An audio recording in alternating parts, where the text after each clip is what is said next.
Magandang umaga po sa inyong lahat. Ako po si Julian at ngayon po ay ka-30th birthday ko. Ako po ay isang July baby. At alam nyo ba na ang mga July babies ay napaka-sensitive, emotional at mapagmahal. At super thankful ako kay God dahil umabot ako sa edad na 30. At sa edad kong ito ay napakarami kong natutunan sa buhay. At masasabi kong hindi lahat ng gusto natin sa buhay ay makukuha natin. At bago tayo maging isang ganap na matatag, ay dadaan muna tayo sa isang mahirap na proseso. At bago tayo matuto sa buhay, ay kailangan muna nating magkamali. At sa edad kong ito ay napakarami kong mga pinagdaanan na siyang nagpapalungkot at nagpapasaya ng buhay ko. At napakarami kong breakdowns lalo na nung nasa 20s pa lang ako.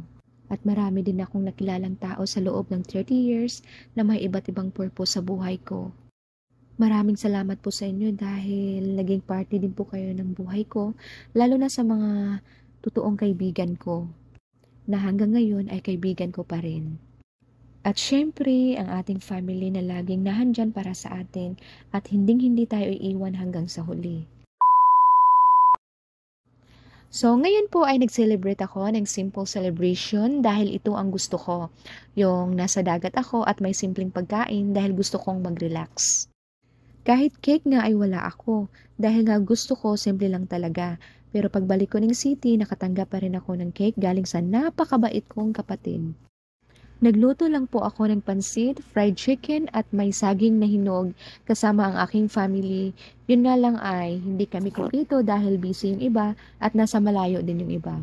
At kahit ganitong foods lang yung hinanda ko ay masaya naman kami. At yun ang pinaka-importante sa lahat, yung masaya kayo. At siya nga po pala, super late ko na po itong na-upload. Dapat sana ay last year pa ito. Ngunit sadyang napaka-busy ko lang po talaga. At napakarami ko pang mga videos dito na dapat last year ko sana i-upload.